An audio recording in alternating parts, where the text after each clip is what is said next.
distinguidos miembros de la mesa que acaba de levantarse, queridos amigos y amigas,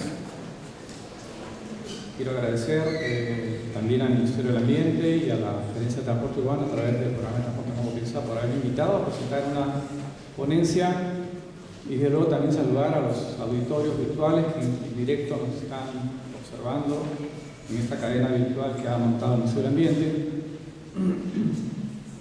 Desarrollar una presentación genérica en tanto que no solamente será referida a temas ambientales en la ciudad de Lima, sino a nivel nacional, y desde luego voy a al final plantear algunos aportes extraordinarios que viene planteando la reforma del transporte en la ciudad de Lima. En efecto, se trata de construir aproximaciones para armar y reafirmar una política pública que le dé fuerza a una movilidad responsable, una movilidad que centra al hombre y plantee los beneficios en función de la salud pública y el bienestar de la sociedad. El tema que se me ha planteado dice: ¿el aire puro de la ciudad será posible con un parque automotor de 16 años? Definitivamente no. No es posible. O sea, no podemos pensar en una sociedad y en una ciudad y en aire limpio con un parque automotor antiguo. Definitivamente no. 3 veces no. No lo podemos permitir, es inadmisible y no es una política viable. Definitivamente el parque tiene que renovarse. O sea, no hay aire limpio con un parque automotor viejo. Y en ese sentido voy a desarrollar 9 aproximaciones para poder construir y cimentar una política sana y sólida en movilidad y ambiente. Y son 9 aproximaciones. Antes de ello, voy a plantear algunos temas porque el nombre de la ponencia tiene que ver con qué es el aire puro. La siguiente, por favor. El aire puro es una mezcla de química ambiental que el 94% de lo que estamos respirando en este momento en esta sala está compuesto por nitrógeno y oxígeno. Nitrógeno que viene de la desnitrificación de la materia orgánica y el oxígeno en gran parte producido por la fotosíntesis del fitoplancton marino. Y luego más o menos un 6% de un conjunto de otras sustancias químicas, argón, el dióxido de carbono, neón, helio, pero preponderantemente está constituido por nitrógeno y oxígeno, la 100 de la misma. Pero quiero decirles que el oxígeno que provee a la ciudad de Lima y a todas las ciudades costeras y a todas las áreas continentales del país viene de la fotosíntesis del fitoplancton marino. Es decir, si sacáramos toda la cobertura verde de una ciudad, no es que vaya a faltar aire. Desde luego que no lo vamos a hacer, porque también queremos una ciudad enverdecida, desde luego.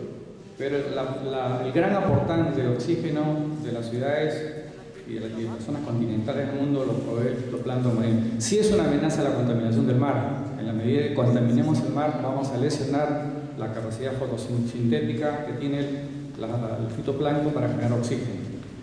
Y la siguiente lámina. Antes de arrancar con las aproximaciones, quiero decirles que el año creo que 99 cogí un filtro de material particulado sedimentable del centro de la ciudad y encontré una diatomea.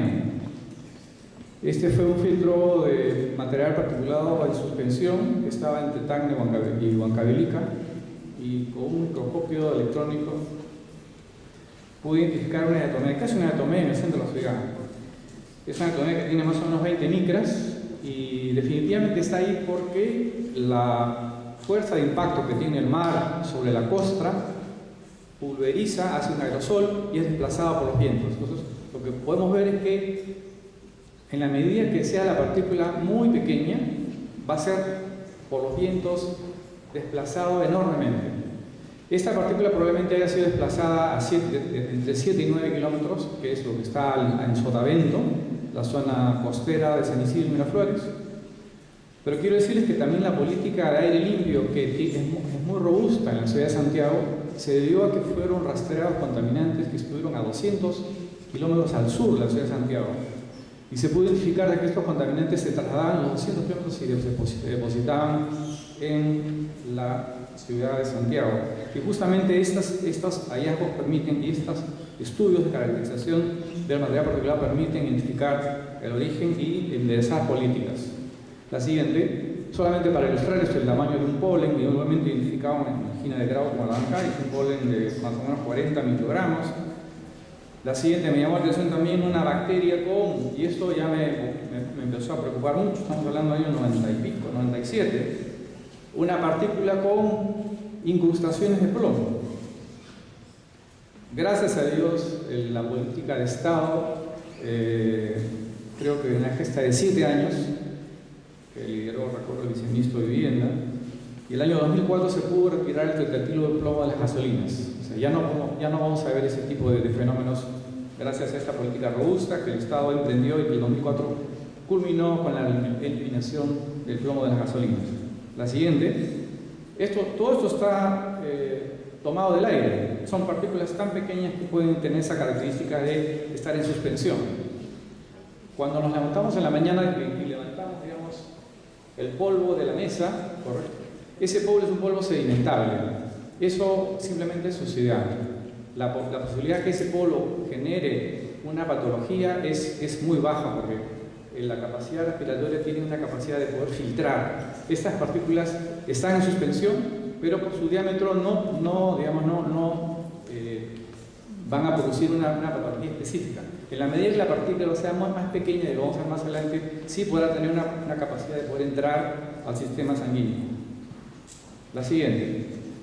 Y antes de entrar a las aproximaciones, quiero decirles que leyendo un libro sobre tecnología contemporánea, un libro bastante duro sobre la tecnología contemporánea, aquella tecnología que ha generado máquinas, que ha destruido personas, que ha roto manos, o juguetes que han destruido dedos de niños, etc.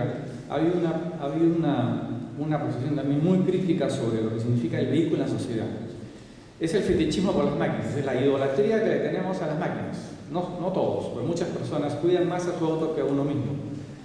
La amplia libertad de movimiento, eso ha traído el vehículo también, una gran capacidad, el placer de tener un auto propio para moverte donde quieras, eso trae la industria automotriz. Y finalmente el envenenamiento de la ciudad. Y solamente me voy a referir a ese tercer punto.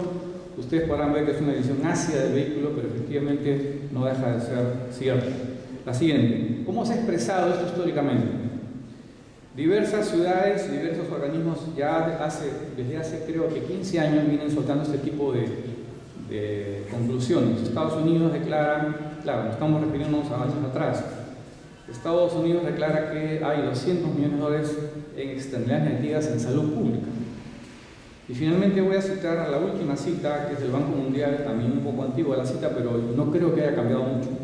En el mundo se estiman 500.000 muertes prematuras y daños equivalentes al 2% del PIB mundial, y eso debido a toda la patología, a toda la externalidad negativa que producen las emisiones vehiculares sobre las poblaciones en las ciudades.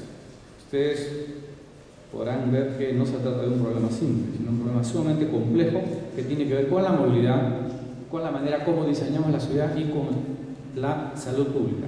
Y finalmente quiero mostrarles, creo que la siguiente, uno de los estudios más serios que he podido encontrar, hecho por la Sociedad Médica Americana. Lo digo importante porque el estudio tomó 20 años en hacerlo, tomó una muestra de 1.2 millones de personas y fue realizado en 50 Estados Unidos.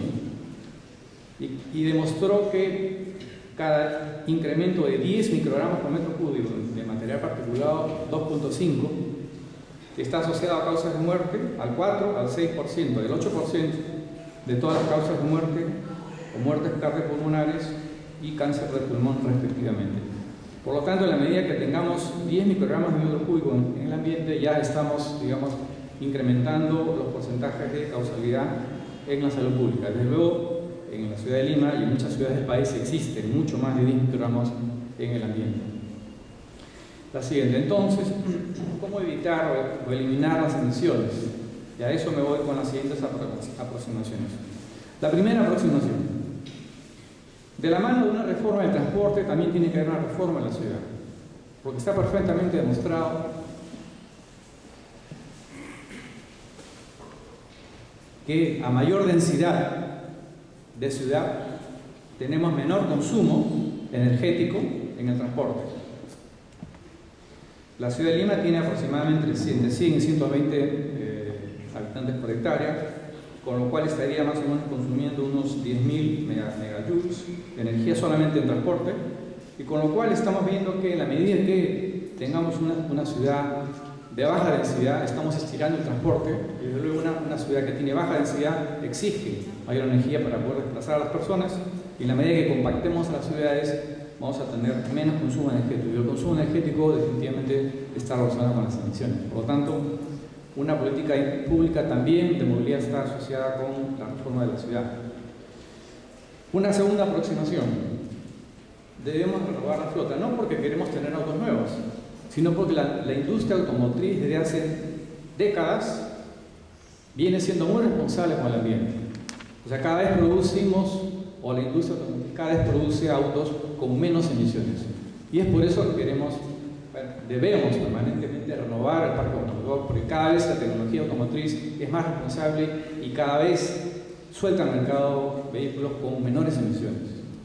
En materia de hidrocarburos, en los últimos 30, 40 años hemos bajado 140 veces la industria automotriz, me refiero, ¿no? Y en los últimos 20 años hemos bajado hasta 200 veces para vehículos diésel, y en algunos casos ya casi eliminados, como es el uso del gas natural vehicular y las células de combustible que funcionan con hidrógeno y agua.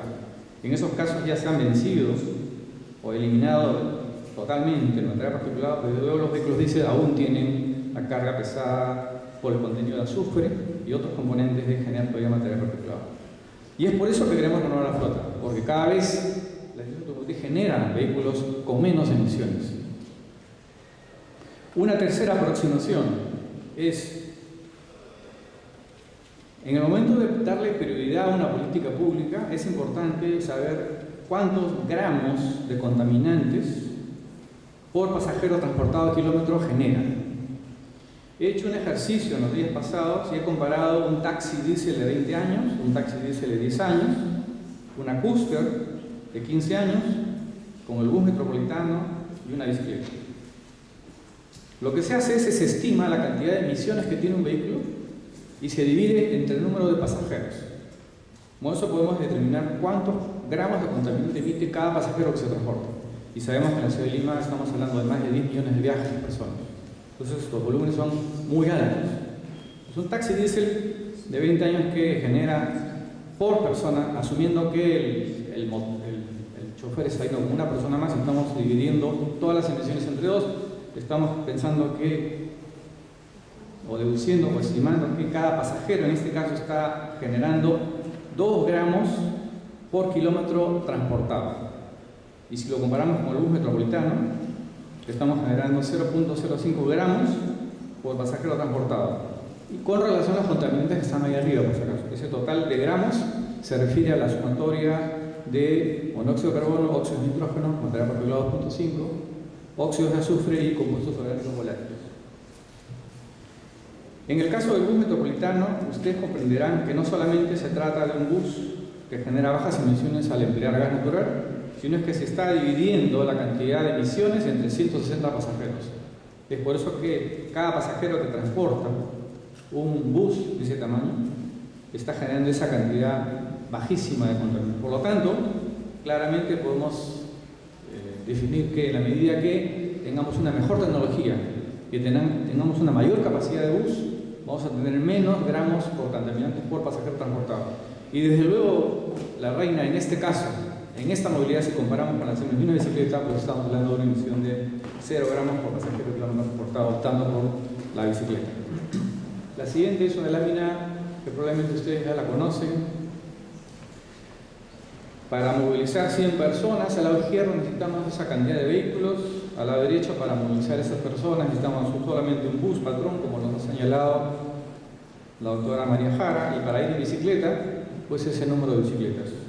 La ganancia ambiental es extraordinaria y la ventaja de generar un espacio público mucho más limpio, mucho más amplio para el peatón es extraordinaria. Entonces, claramente se puede observar que o vamos en bicicleta o vamos en buses de la máxima capacidad. Una cuarta aproximación, la siguiente, es la desulfurización del diésel. El diésel históricamente ha tenido una carga muy importante de azufre.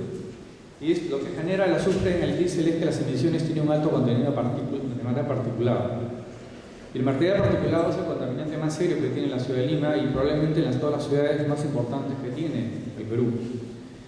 Claramente podemos ver que en los últimos 15 años ha habido un aletargamiento de esa política nacional y hemos mantenido casi 5.000 partes por millón en el diésel que se expende en los combustibles, en los grifos en la ciudad de Lima, y recién en el año 2010 hemos podido descender a un diésel de 50 partes por millón, y con lo cual me alegro que estemos en una valla de Euro 4. Pero quiero decirles que otras ciudades como Japón o ciudades norteamericanas en la Unión Europea ya han descendido hace muchos años antes y se han dado cuenta que en la medida que puedan extraer el azufre del diésel, pues van a tener un aire mucho más limpio.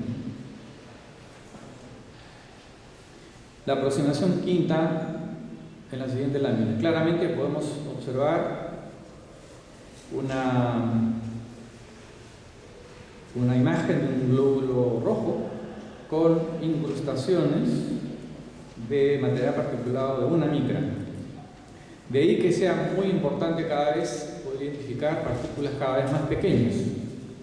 En la historia de la calidad del aire primero se medía el particulado sedimentable, luego se pasó a medir el particulado en suspensión, luego se cogió una fracción del particulado en suspensión y se medía el PM10, luego se cogió la fracción fina, el PM5, y luego vamos a ir investigando y damos cuenta que efectivamente hay partículas aún menores que pueden incrustarse, pueden fácilmente burlar las fosas nasales e introducirse al torrente sanguíneo e impactarse ya dentro de la funcionalidad del organismo, y pues luego esto genera una patología muy importante en la salud pública.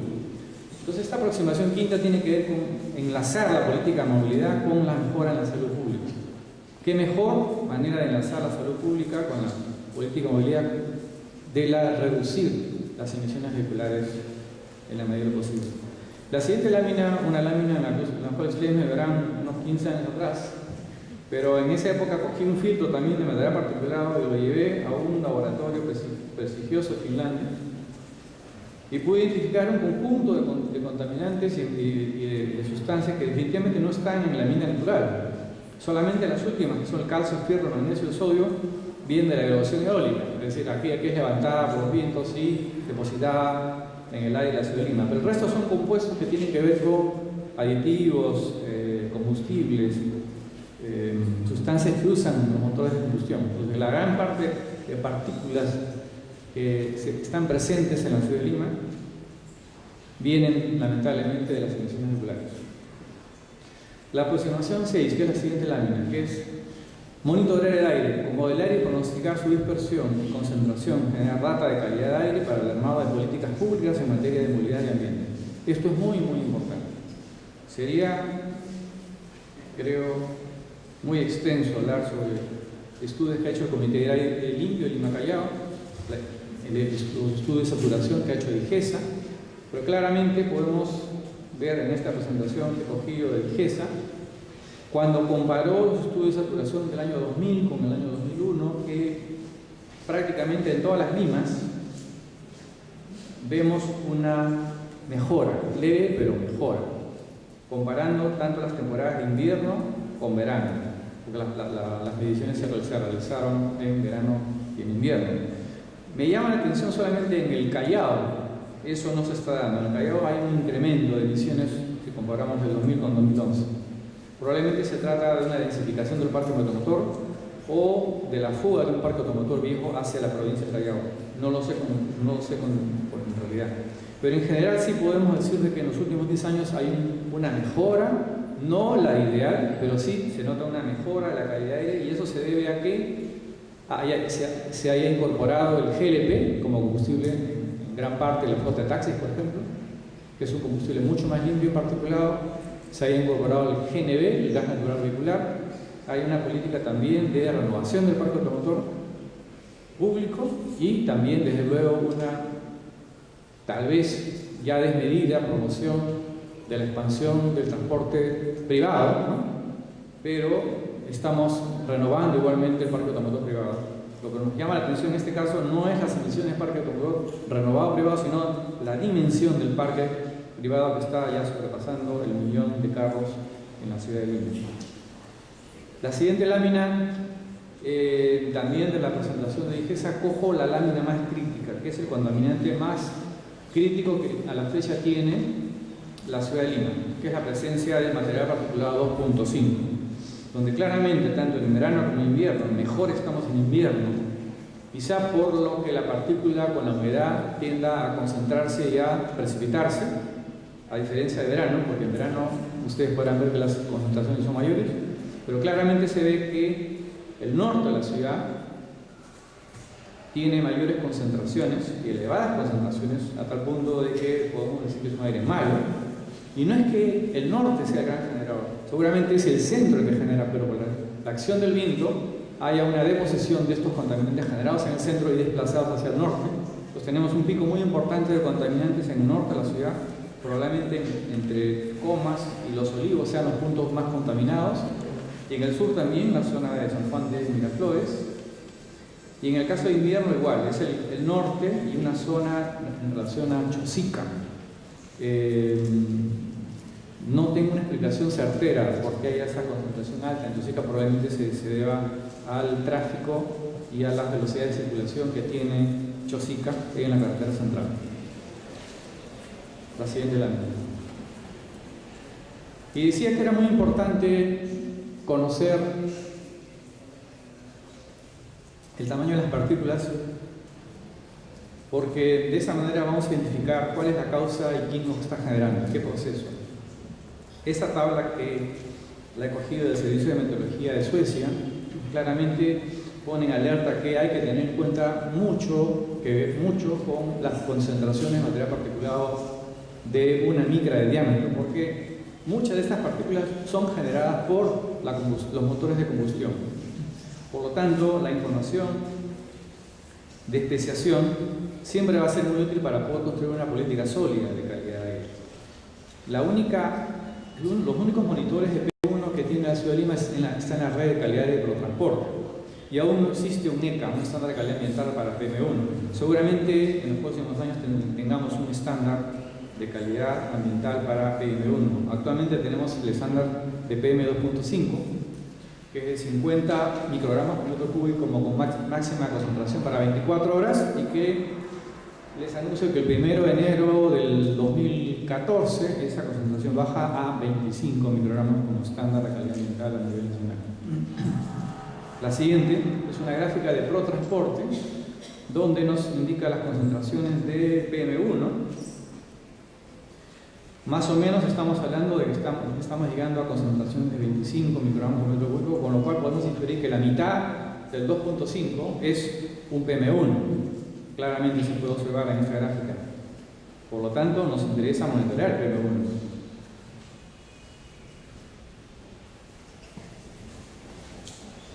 La siguiente lámina.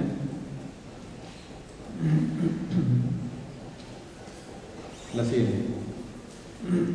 Y no solamente debemos monitorear la calidad del aire, la siguiente, sino también debemos poder entender la dinámica que tienen los vientos predominantes y sus movimientos para poder entender la dispersión de los contaminantes. En la medida que tengamos una red importante, en la medida que conozcamos el movimiento de la atmósfera superficial, vamos a entender cómo es que se distribuyen los contaminantes de la ciudad. En las láminas siguientes van ustedes a ver una modelación que ha hecho Santiago de Chile hace unos 7 años, donde ha modelado el CO. La concentración parte del centro, se dirige hacia el este y luego finalmente se deposita hacia el oeste. En este momento está culminando un día de emisiones. Está acabando el día. Vuelve a estallar la contaminación en el centro, primero se desplaza hacia el este y luego los contaminantes se desplazan hacia el este. Estos estudios permiten identificar el movimiento que tienen los contaminantes del aire durante un día y cómo es que se desplazan de un lado hacia el otro. Esto nos permite fijar políticas muy claras de transporte y de zonas expuestas a contaminantes. y indican por qué es que esto sucede en la salud pública.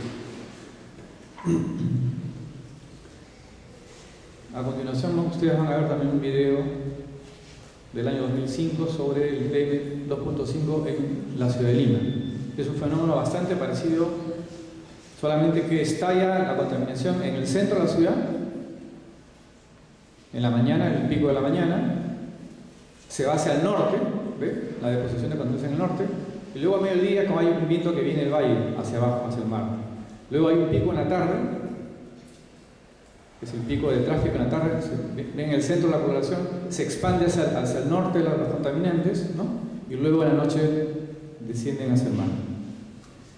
Claramente este modelo indica que todo lo que se genera en el centro de la ciudad por dirección del viento tiende a depositarse en el norte de la ciudad de Lima.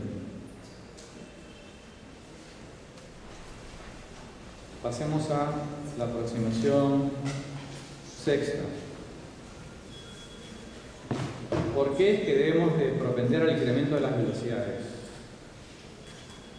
Y en ese sentido ha sido muy exitosa la política de GTU de agilizar el tráfico en muchos corredores de transporte público. El primero de ellos fue la avenida Ancay, el año 2011, y lo he estimado que, no obstante es una vía que todavía tiene contaminación, en este año yo estimo que el material particulado se ha reducido en un 80%, porque se ha incrementado la velocidad. ¿Y por qué es que tenemos menos contaminantes cuando aceleramos? Porque esta ecuación que ustedes ven, y ven esa línea amarilla, que es una hipérbola, podrán ver de que en la medida que el carro tiene más velocidad, tiene menor emisión. En la medida que vayamos más rápido en el auto, vamos a emitir menos. Y en la medida que estemos con el carro al ralentí, parado y prendido, estamos emitiendo la máxima cantidad de contaminantes. Entonces, lo que nos va a importar es que el tráfico sea lo más dinámico y fluido posible. Un tráfico estancado, que vaya a velocidades bajas o en ralentí, un carro prendido en sentido, son los momentos de mayor emisiones contaminantes. Por lo tanto, es muy importante que debemos introducir políticas para darle fluidez al tráfico, porque sabemos que un carro detenido está en el momento que emite más emisiones. La séptima aproximación tiene que ver con que debemos de propender a la confección periódica de limitar las emisiones. Es saber cuántas emisiones, cuántas toneladas al año está generando todo el parque automotor de una ciudad. No conozco estudios recientes al tema. El último estudio que hizo Rotransporte fue el año 2005. Ojalá que podamos construir este año un inventario de emisiones y podamos saber cuántas toneladas de contaminantes está generando todo el parque automotor, no solamente el parque automotor de Lima, sino todos los parques automotores del país, Trujillo, Chiclayo, Arequipa, etc. Porque una vez que hayamos hecho un inventario de emisiones, por ejemplo, como sabemos, el material particulado es el contaminante más perjudicial de la salud pública, cuyas concentraciones están en valores muy altos en la ciudad de Lima, pues las dos franjas a la derecha te indican quiénes son los grandes aportantes de esta fracción fina o la fracción gruesa del material particulado. Y claramente podemos ver que son los camiones y los buses, probablemente el 70 y el 80% del material particulado 2.5 es generado por solamente este segmento, ¿correcto? Entonces, por lo tanto, debemos introducir mejoras sustanciales de fiscalización, de mejora de tecnología y de mejora en la tecnología en buses y camiones, si es que queremos, y de mejora del combustible también, si queremos bajar las concentraciones de material particulado, como lo indican las dos columnas del lado derecho. Una octava aproximación. Debemos administrar la flota vehicular para expulsar la sobreoferta, la obsolescencia y mejorar nuestra política pública de movilidad. Les muestro algunos rasgos, tal vez con cierta tristeza, pero es la realidad. Nuestros buses, búster y combis tienen una antigüedad promedio de 22 años. Eso es inadmisible. Nuestros taxis, casi una cuarta parte de nuestra flota de taxis tiene más de 15 años de antigüedad. Los autos privados, no obstante, se están renovando, que son más de 1 millón, acaba de confirmar, se inaugurado, que son 1.300.000 autos privados que tiene la ciudad de Lima, pero se incrementan en 170.000 al año. En este caso, si bien estamos viendo una renovación, que está bien, porque son vehículos que cada vez se emiten menos emisiones, pero el número sí nos llama un poco la atención, porque es una masa que definitivamente va a ocupar más espacio y va a bajar las velocidades. Y eso tiene una respuesta en una política, y es la que al final voy a plantear. Hago un intermedio para también ver las bondades de la reforma en términos de calidad ambiental que ha, de alguna manera, sintetizado María Jara, nuestra gerente de transporte urbano. La reforma del transporte urbano en Lima no solamente hace una reforma que ha mejorado el nivel de servicio de transporte, sino también tiene una relación muy directa con la mejora y los aportes que dan en la calidad del aire. Primero, al haber incorporado obligatoriamente el bus patrón, es un bus grande, por lo tanto tenemos menos gramos por contaminante por pasajero transportado, y tenemos una valla que es el Euro 4, con lo cual estamos definiendo una malla de emisiones todavía aceptable. No obstante, en Europa estamos en Euro 6, creo que empezar con Euro 4 creo que es una valla importante. El congelamiento de la flota de combis también es una política ya dada, ya tiene una ordenanza, y desde luego la flota que se moviliza en la ciudad de Lima está congelada, ya no se va a permitir la incorporación de más combis. Uno, porque ocupa mucho espacio, y segundo, porque son vehículos muy viejos. Y la accidentalidad, aunque no es un tema ambiental, también está asociada a las combis. Por lo tanto, creo que congelar esta flota me parece una política muy acertada de la reforma del transporte. La licitación de los corredores complementarios, que va a permitir un ingreso masivo del bus patrón. Entiendo que estos días se ha postergado, pero en estos días están saliendo ya las licitaciones para los nuevos corredores complementarios, y desde luego vamos a tener una flota vehicular en los ejes más importantes, como el metropolitano. Van a haber otros ejes similares, pero con el bus patrón, bus con más capacidad y con menor emisión por pasajero transportado. La racionalización del servicio de taxis también es muy importante. Eso ha permitido poder identificar algo más de 100.000 a 120.000, sumando los de Callao probablemente, taxis que probablemente sea una masa exagerada para la demanda que tenga la ciudad. Creo que hay muchos taxis, es una política que la GTU tendrá que también coger con mucha delicadeza y fortaleza y firmeza, porque se trata de indudablemente puestos de trabajo, pero también genera congestión sobre oferta, y sabemos que la congestión significa más emisiones.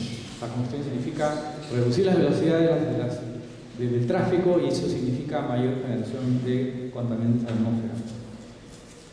Por lo tanto, también tenemos que entender que la mejora de la fluidez, que es el quinto punto, es una política que también, sabiamente, la GTU ha introducido en muchos corredores para agilizar el tráfico.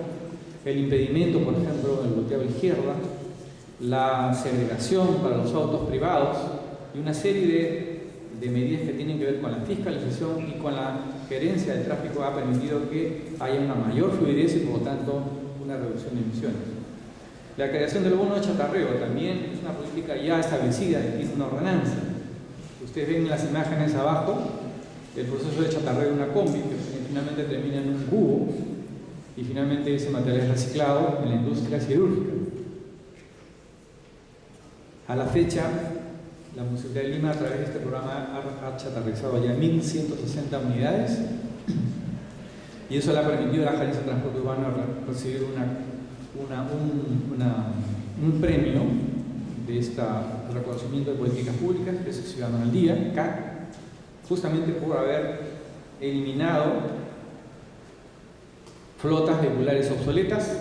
Quiero explicarles que un bus, una combi como la que ustedes están viendo ahí, probablemente esté emitiendo 300 toneladas al año de contaminantes. Es una combi de más de 20 años. Si multiplicamos su factor de emisión por los 200 kilómetros que recorre diariamente, estamos hablando de más o menos unos 300 toneladas de contaminantes que esa combi está generando, estuviera generando, y deja de generar cuando se convierte en chatarra. La séptima acción importante de la reforma del transporte tiene que ver con la ampliación del sistema metropolitano hacia el norte, hacia Comas. El diálogo permanente para ensamblar políticas con el gobierno central, para articular el transporte público masivo, como son las líneas del tren, como el metropolitano y como todo el sistema de transporte. Creo que la buena comunión que exista y maneje la ciudad con las autoridades del gobierno central va a ser muy bueno para poder armar una política de inversiones y movilidad en la ciudad, y la promoción del empleo del GNB, que también está transformando ciertas flotas vehiculares, particularmente los taxis, pero eso está permitiendo que, siendo un combustible mucho más limpio y sin material particulado, tengamos emisiones cada vez mejores, por lo menos en este segmento del parque automotor de Lima. Y en esta última lámina, creo que estoy con el tiempo ya a puertas de culminar, les he resumido en 10 puntos, desde mi punto de vista de haber observado durante 15 años el tema de la calidad en la ciudad de Lima.